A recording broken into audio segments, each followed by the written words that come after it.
কেন্দ্রীয় সরকার সবসময় বাংলাকে কি করে বঞ্চিত করা যায়, বাংলাকে কি করে বিপদে ফেলা যায়, তার একটা প্রচেষ্টা চলছে।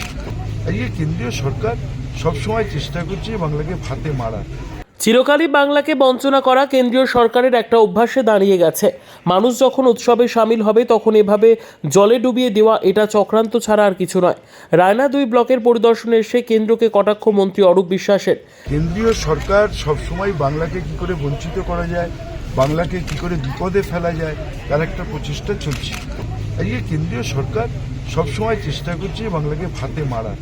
ডিভিসির ছাড়া জলে প্লাবিত এলাকা পরিদর্শনে এলেন রাজ্যের মন্ত্রী অরূপ বিশ্বাস। সঙ্গে ছিলেন মন্ত্রী স্বপন দেবনাথ, জেলা সভাধিপতি শ্যামাপ্রসন্ন লোহার, বিধায়ক রবীন্দ্রনাথ চ্যাটার্জি, শম্পাধারা ও অলোক মাঝি সহ প্রশাসনের আধিকারিকরা। কয়েকদিন ধরে প্রবল বর্ষণে দামোদর নদ ও মুন্ডেশ্বরী নদীতে জলস্ফীতি বাড়ে। তার উপর প্রচুর পরিমাণে ডিভিসি ছাড়াই জলমগ্ন হয়ে পড়ে রায়না 2 ব্লকের বড় বৈনান অঞ্চলের বিস্তীর্ণ এলাকা।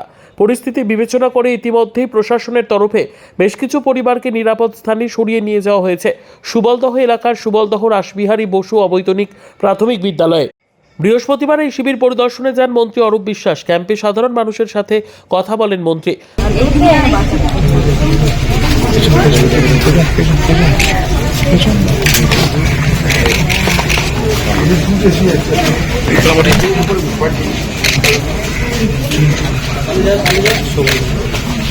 আর শাড়ি ফাড়ি আছে, শাড়ি লাগবে। পরিদর্শন শেষে তিনি বলেন, চিরকালই বাংলাকে বঞ্চনা করা কেন্দ্রীয় সরকারের অভ্যাসে দাঁড়িয়ে গেছে।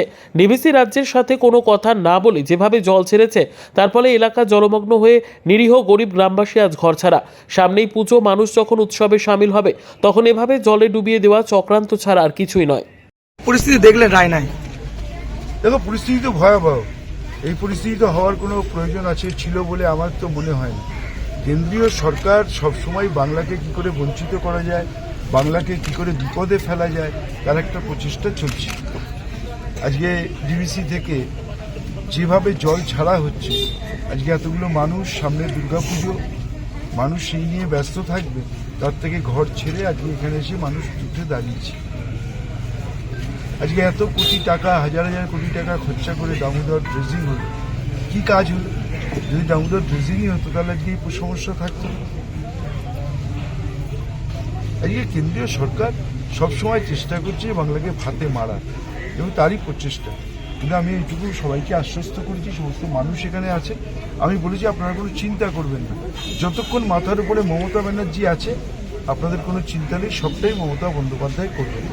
আমাদের মাননীয় মন্ত্রীরা, জনপ্রতিনিধিরা, আমাদের প্রশাসন, একদম এখানে এডিএম থেকে শুরু করে, এসডিও থেকে শুরু করে, বিডিও থেকে শুরু করে সবাই মিলে মানুষের পাশে আমরা আছি, যাতে ওনাদের কোনো অসুবিধে না। আজকে আমাদের একটা মিটিং আছে 4টের সময় ডিএম এর সঙ্গে।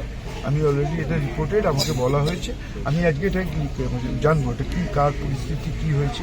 ওই দেবখালটার জন্যই কিছু জমিও নষ্ট হয়েছে, মানে দামোদরের জলটা এসে ওখানে স্ট্যাগনেন্ট হয়ে গেছে। দেখবো। Bureau report, PB news. আপনার কি ফ্ল্যাট দরকার? চলে আসুন রয়্যাল কনস্ট্রাকশনে। এখানে সুলভ মূল্যে জমি জায়গা ক্রয় ও বিক্রয় করা হয়, অথবা জমি সংক্রান্ত কাগজপত্র সঠিকভাবে তৈরি করা হয়। পূর্ব বর্ধমানের একমাত্র প্রতিষ্ঠান, তার নাম রয়্যাল কনস্ট্রাকশন। আজই চলে আসুন। ঠিকানা পূর্ব Bardhaman, hawkers market, room number 24, দ্বিতলে। যোগাযোগ করুন এই নম্বরে 9674700421 অথবা 8967838995। আর দেরি নয়, এখনই চলে আসুন রয়্যাল কনস্ট্রাকশনে।